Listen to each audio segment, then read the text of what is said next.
Would you like a marshmallow? Oh.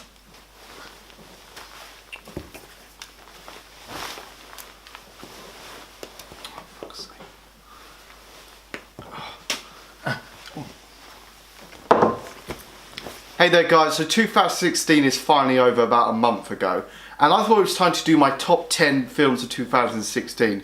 Now I know it's a bit late, but that's because I was waiting for the Oscar-worthy films like La La Land, Manchester by the Sea, Lion to come out, and I'm so glad I did, because otherwise my list would be kind of generic, and this seems so logical to me because I get a bit OCD with this kind of stuff. But let's get started with number 10. I don't have honourable mentions. If you want to know my honourable mentions, I put a link down, I put a description down below. But let's get started with number 10. Coming in at number 10, we have Everybody Wants Some. This is just such a feel-good movie. This is the kind of movie I just want to chill out with. It has a great set of cast and characters, and they all have fun chemistry with each other. This is the kind of movie that made me wish I grew up in the 80s having fun. If you have a chance to see this film, just relax and have fun, enjoy the ride with this dude. At number 9, we have Zootopia. After seeing a few disappointing films beginning of the year, I won't say any names. But this film really lifted my spirits. There's something for kids and adults with this film. Compared to many other Disney animated films, this is more layered, more mature, more deeper. This film goes through themes like racial stereotypes, gender stereotypes, and relationships. It has relatable characters and great animation, and I just love that Breaking Bad reference. For number 8, I went for Jungle Book, and if this film doesn't win an Oscar for Best Visual Effects, I will burn my Charizard card, because everything from the jungle to the animals is just simply gorgeous to look at. Jon Favreau did such an incredible job directing this film, and this is way superior than its animated counterpart, which was a bit too weird and bizarre for me. But this film just gives me a lot more faith and confidence in Disney live adaptations. At number 7, we have Captain America Civil War. The airport stuff alone is some of the best action I've ever seen, but the film had to carry so many responsibilities. Be a sequel to Winter Soldier and Age of Ultron, introduce Black Panther and Spider-Man to the Marvel Cinematic Universe, and carry so many characters and make them a vital role in this movie. When you're watching this movie and all that world building and characters they introduced you fell in love with ever since in 2008 with the first Iron Man movie, all have conflict, and whether you're Team Iron Man or Team Captain America, there is no right or wrong answer because they're all compelling arguments, and that's hard to do, but Civil War did that.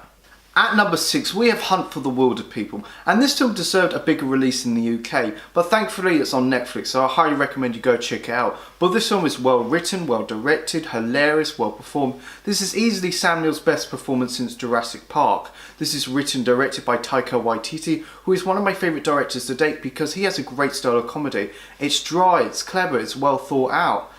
That's why I'm looking forward to Thor Ragnarok now. At number 5, I have Hell or High Water.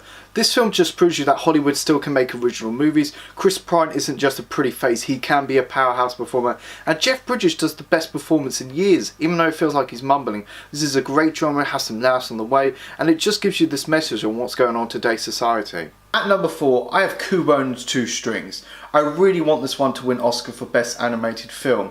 If I could sum up one word about this film, it would be beautiful. Phenomenal storytelling, lovable characters, well-crafted animation, such gorgeous and respected theme and style to Japanese culture. It actually felt like I was watching a Studio Ghibli film. Number 3, I have Rogue One: A Star Wars Story.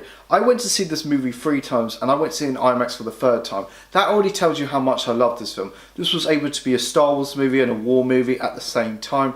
It ties into New Hope so beautifully, it gives gravity, it ties up loose ends we've been wanting to know for years. It has great moments and it gives you a different look on the galaxy. At number 2, we have Manchester by the Sea. I didn't know what to expect from this movie, but it just goes to show not everything has a happy ending. It feels so realistic and emotionally crushing. It's that kind of movie you think about and it just sinks you in and makes you think about your life. And I think we all know that Casey Affleck's going to win Best Actor for the Oscars this year. So what is my favourite film of 2016?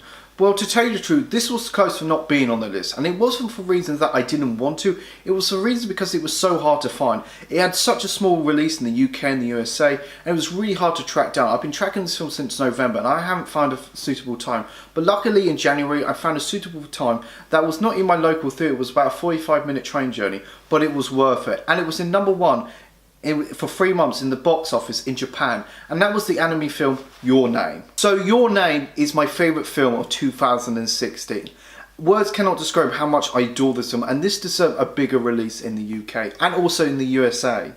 This movie was able to tell a great, beautiful romance between these two characters in a unique body-swapping way. This film was done by Makoto Shinkai, who I believe could be the next Miyazaki, because he was able to combine sci-fi and drama and to make a complex story of love and tension and thrill. The animation alone is just simply gorgeous and beautiful, and it was all hand-drawn. This beautiful animated film that was able to tell a heartbreaking story, and that's why it's my favourite film of 2016.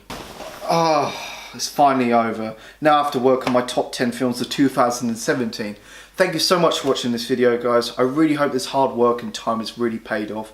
Go like, comment, subscribe. You guys are awesome. I got your back.